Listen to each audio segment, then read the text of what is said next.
Hay desapariciones que duran horas. Otras, días. Algunas no terminan nunca. Pero este caso tenía una precisión insoportable. 48 horas exactas. Ni una más. Ni una menos. Cada víctima desaparecía durante 2 días y después regresaba. Viva. Caminando. Capaz de decir su nombre. Pero con algo torcido por dentro. No todas podían explicar dónde habían estado. No todas recordaban un rostro. Pero todas repetían la misma sensación, que alguien, en algún lugar, había intentado corregirlas. Soy el cronista, y esto es Desde el Umbral.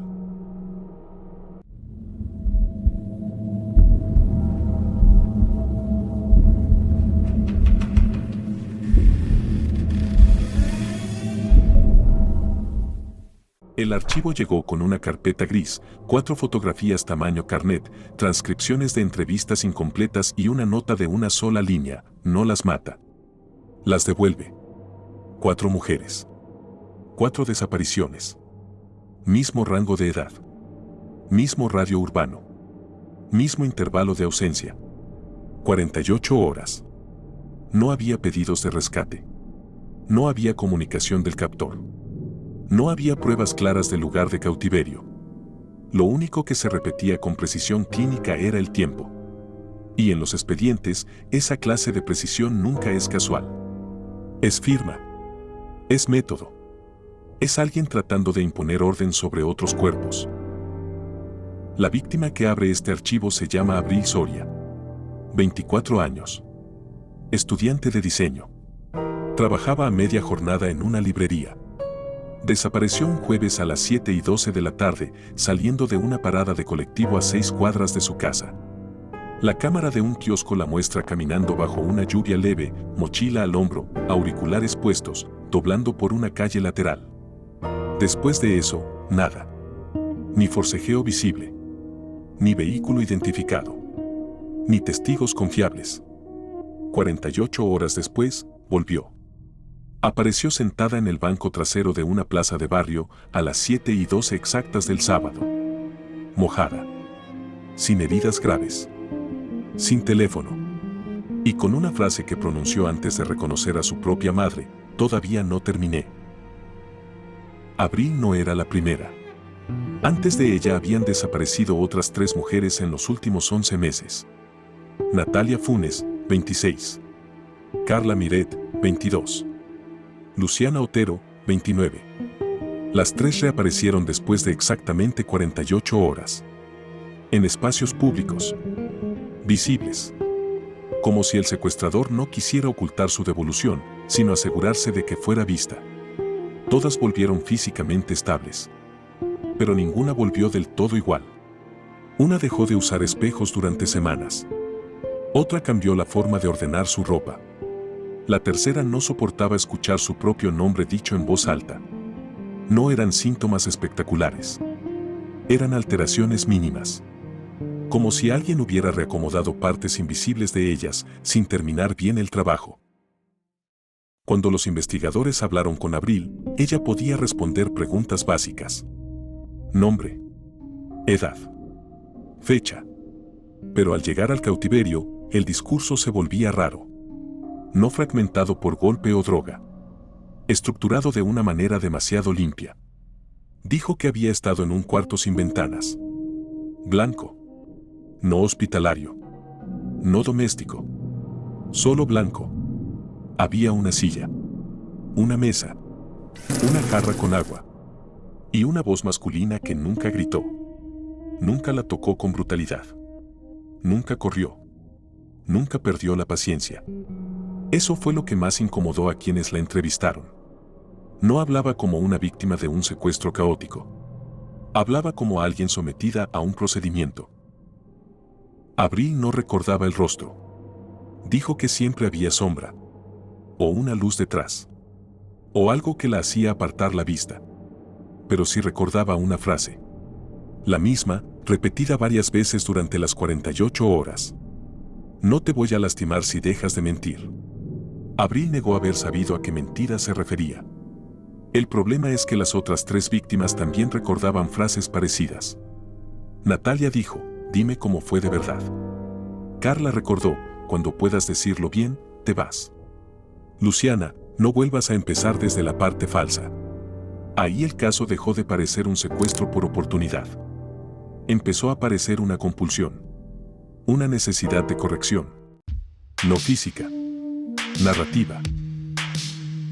En el expediente aparece un consultor externo incorporado tras la tercera desaparición. León Arancibia, psicólogo forense, especialista en entrevistas criminales. No era policía. Era el tipo de hombre al que llaman cuando la violencia visible no alcanza para explicar la lógica del agresor. León observó las transcripciones durante una noche entera y dejó una nota breve: no secuestra para dominar el cuerpo. Secuestra para imponer una versión. Después añadió algo todavía más perturbador: no está buscando víctimas aleatorias. Está buscando personas cuya historia no tolera. A partir de ahí, la investigación cambió de eje. Ya no se trataba solo de dónde retenía a las víctimas. Se trataba de por qué las elegía. Abril, Natalia, Carla y Luciana no se conocían. No compartían trabajo. No compartían círculo social. No compartían barrio exacto. Pero León encontró un hilo mínimo. Las cuatro habían dado testimonio, años antes, en situaciones personales donde hubo versiones contradictorias. No causas mediáticas. No grandes escándalos. Pequeños hechos de ruptura. Una denuncia que no prosperó. Un accidente doméstico con relatos diferentes. Una declaración por una pelea grave.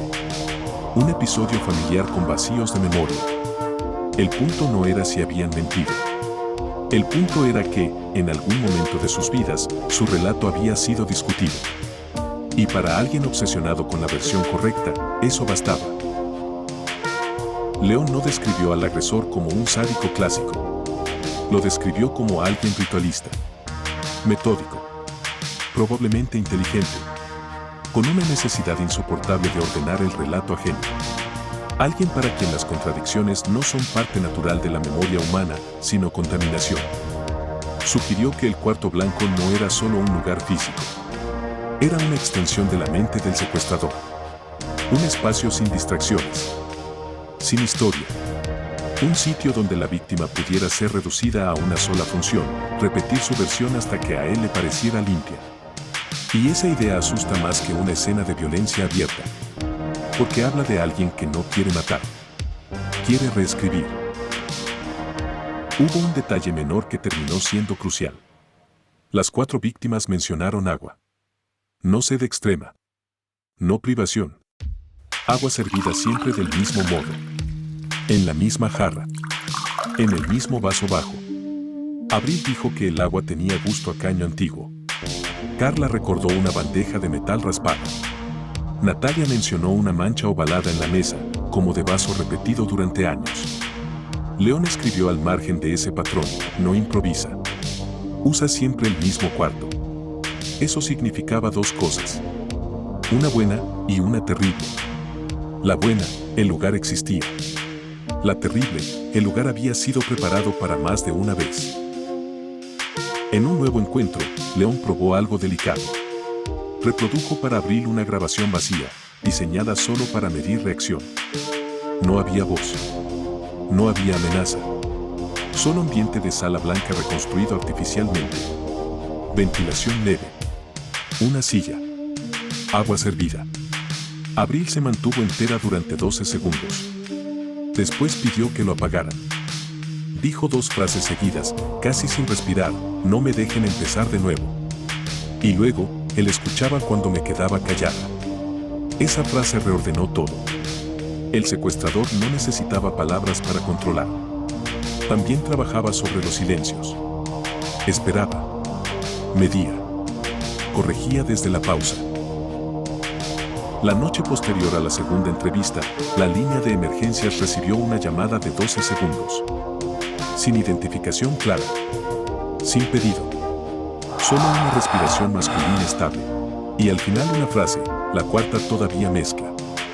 Después, corte. No fue una amenaza espectacular. Fue algo mucho peor. Confirmación. Confirmación de que el agresor seguía observando el proceso posterior al secuestro, que no abandonaba a sus víctimas al devolverlas. Seguía evaluándolas, como si el secuestro no fuera el acto central, sino apenas una sesión de trabajo. En este punto, el expediente ya no trata solo de una desaparición. Trata de una secuencia. 4 mujeres. 48 horas exactas. Un cuarto blanco. Una voz que no busca dinero, ni venganza visible, ni muerte inmediata. Busca otra cosa. Una versión limpia. Una confesión perfecta. O tal vez una historia que solo existe en su cabeza. En el próximo archivo vamos a entrar en el patrón de las voces grabadas. Porque si algo define a este hombre no es lo que hace con las víctimas cuando desaparecen. Es lo que conserva de ellas después. Y lo que conserva nunca es casual. Yo soy el cronista y esto fue Desde el Umbral. ¿Cuál es tu teoría?